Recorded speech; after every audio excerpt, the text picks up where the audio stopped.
Greetings viewers, this is Oklahoma Bridges, and this is going to be part 2 of the rebuilding of this Westclox 5A Big Ben. And in part 1 we sort of addressed the elephant in the room by visiting a friend of mine who is retired from the university and was a researcher and who worked with radioactive materials. And we actually looked at this clock and this clock. And it is interesting that it would take about 10 of these clock dials to equal the radioactive output of one mantle, lantern mantle. And there's typically 2 of those in a Coleman lantern. A little bit different though, those were thorium mantles. And these are radium, a little bit different materials, but the radioactive element was much stronger on the lantern mantles than it was on the alarm clock dials. And there's also been a lot of talk too about the radon, that because as the radium decays it turns into radon. And Mike's advice was, if that concerns you, do not stand next to a brick wall. And that's sort of been the discussion that I've had with him for several years now, is that there's a lot of elements around us that are radioactive also, and a lot of people aren't aware of it. They just sort of have this tunnel vision because it's focused in on them that, you know, only certain things such as these are. And I really don't want to get into a whole lot of that because it's sort of outside the scope, but just be aware of the risks that could potentially be involved, and don't be too complacent about it. As long as you do not ingest any of the paint off of this dial, it's not going to be an issue for you. And you're going to be exposed to a lot of these things from other sources, not just the clock dial, and be mindful of that. So with that little preamble out of the way, we're going to move on to the task at hand, which is dismantling this, decasing the movement so we can get at the movement. And our primary goal here is going to be to get the hands off of the dial without damaging the dial in any way. This is a very nice clock with very little paint loss anywhere. The nickel plating is all in very nice shape. Even still has the hanger ring on the back. We can see that the hands are in very nice shape too, and all the luminous paint on the dial is in very nice shape. There might be some paint loss on the hour hand looking at it, and that might just be some discoloration, I'm not sure. But it's a very, very nice clock. So the first thing that we're going to do is remove these 3 screws here to remove the bezel from the front. And I want to use a screwdriver that fits these slots real nice. That's obviously not it. Let's see, this one fits real well.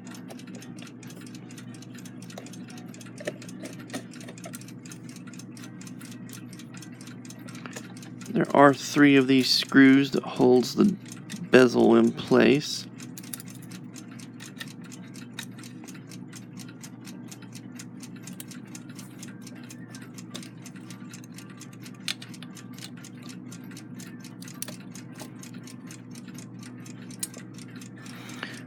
Moving it like this so that the dial glass won't fall off of the dial. I want to minimize the possibility that I might scratch anything up removing this.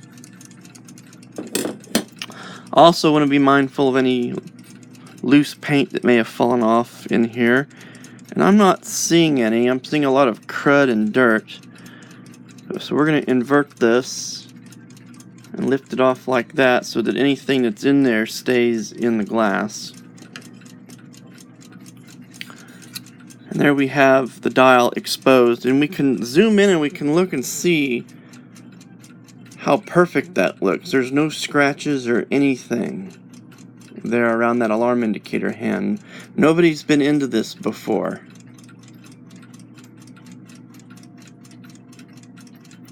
You see the edges of the dial are in very nice condition. It's not all scratched up or anything. We want to keep it that way. And there's even little little alignment marks that were placed on the dial when it was printed at the factory are all still very visible. Also note the hand alignment is still very nice. This is very nice factory hand alignment here. See how the minute hand curves towards the tip of the dial? How the alarm indicator hand is on there. Everything is in very nice shape, and we want to keep it that way. So the first thing we need to do is take a couple pieces of note card paper here and a knife, and we sort of want, and this is one I had made when I did another clock.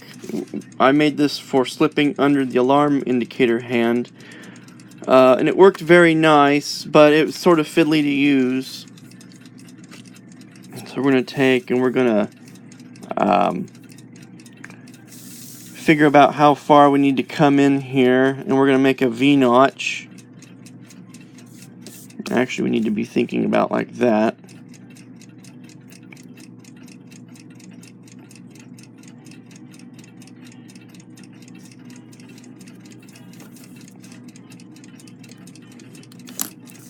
Okay. Then we're going to make another one so that we have some overlap here, and it doesn't really matter which way you use the card. You can make this one a little deeper here. Okay. So we're going to place one piece of card over there like this, and it might be a good idea to sort of rotate the alarm indicator hand to a convenient position.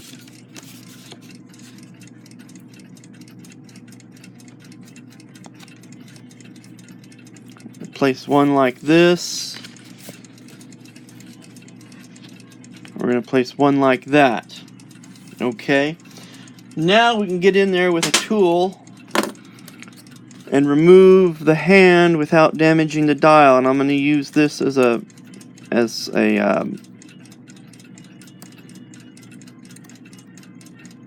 fulcrum. And actually, I kind of want to go like this.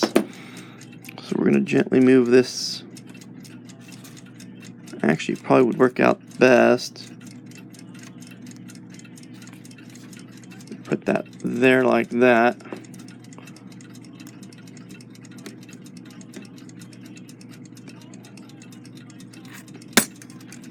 Okay.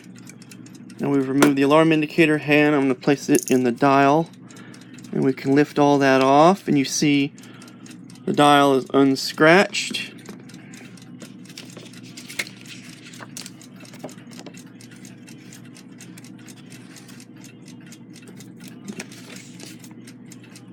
And we can come over here like this. And there's a technique that I like to use for removing the minute hand. And usually you don't need the paper for this.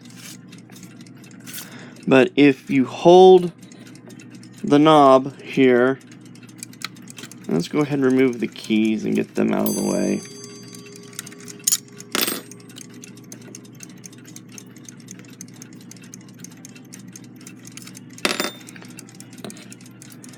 This works generally about 8 times out of 10 to hold. We'll move the minute hand to a position that's convenient. We'll go ahead and put let's make another piece of card just for this operation. Actually, it's a good idea to do that. This is going to have a long V-slit in it like this. And we're going to place it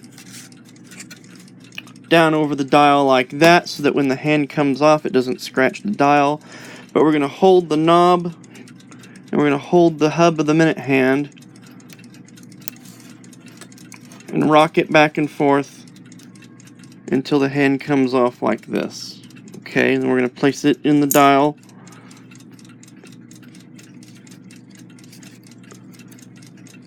Now we can take the hour hand off with the dial like this.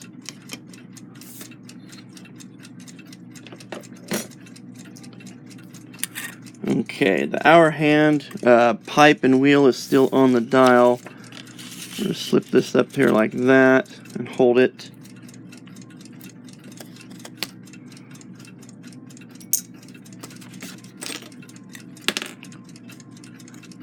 There's the hour wheel and hour pipe. I'm going to set those to the side. The dial. Okay, there's the dial with the dial feet. You can see that they've not been bent over. So I don't think this has ever been touched. We're going to set the dial off to the side. We're going to set all that off to the side where it can't get bumped or fiddled with, because we won't need any of that until we put the clock back together. So that's removing the dial. Now we can go ahead and uncase the rest of the movement. And it's not necessary to take the bell off, but it might be a little easier, and we can do a little bit of cleaning too. So we'll go ahead and remove the bell. We also need to pull this up and unscrew it. We use a small pair of pliers for that.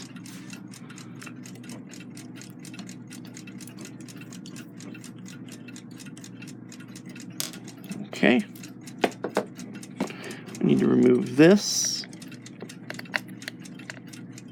I hate it when that happens.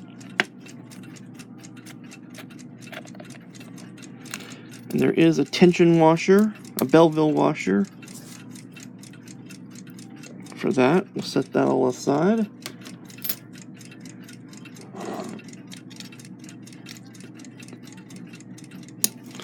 On a nice untouched clock like this, these screws can be nice and tight.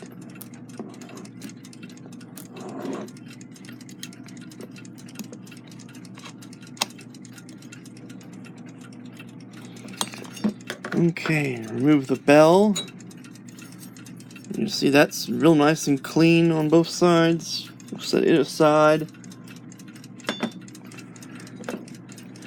Okay, you see there's a screw missing that holds the movement in. I think I've got some extra screws for that on reassembly. But there are 3 screws still present that hold the movement in.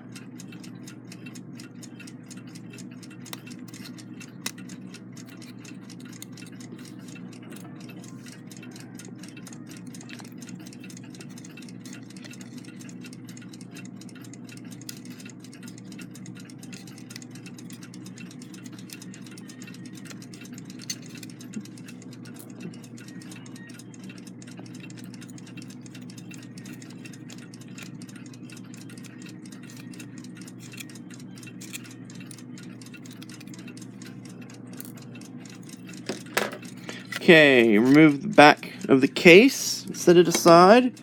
Now we have the movement uncased. And here's the dust proofing washers. We can remove those. There's no tension washer under there. And I see that the dust proofing washer for the winder there for the time side is not there because it is still stuck to the back side of the case. There's a nice ring of oil there sticking it in place, so I need to wash this off. The alarm trip staff knob unscrews. The time knob pulls off, and I've got a pair of pliers here that I like to use for this type of thing.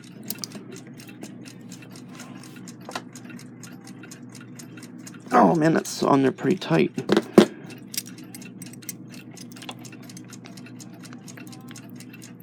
We might have to use something a little bit more aggressive to remove that.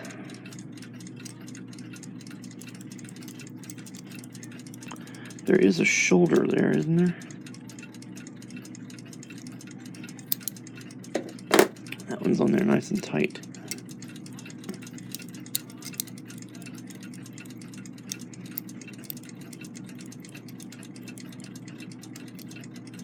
We might have to put a little bit of kerosene on that and soak it to, that's just a friction fit.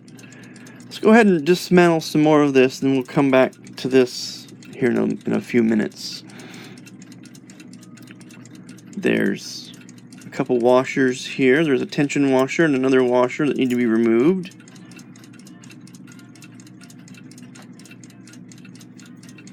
It might help to use some small tweezers to do this.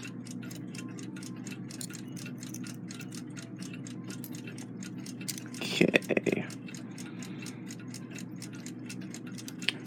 Let's go ahead and remove the balance wheel.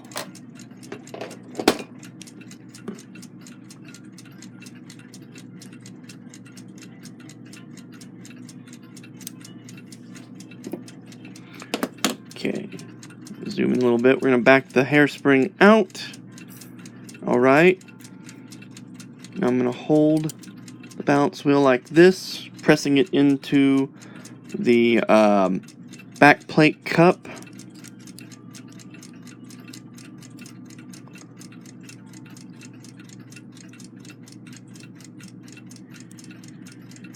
Okay, once it's free like that, it can be removed and set aside. Balance will be cleaned separately, and we'll inspect the pivot surfaces. Okay. Next step is going to be to let the springs down. I'm going to go ahead and cut this off, and we'll continue in part 3.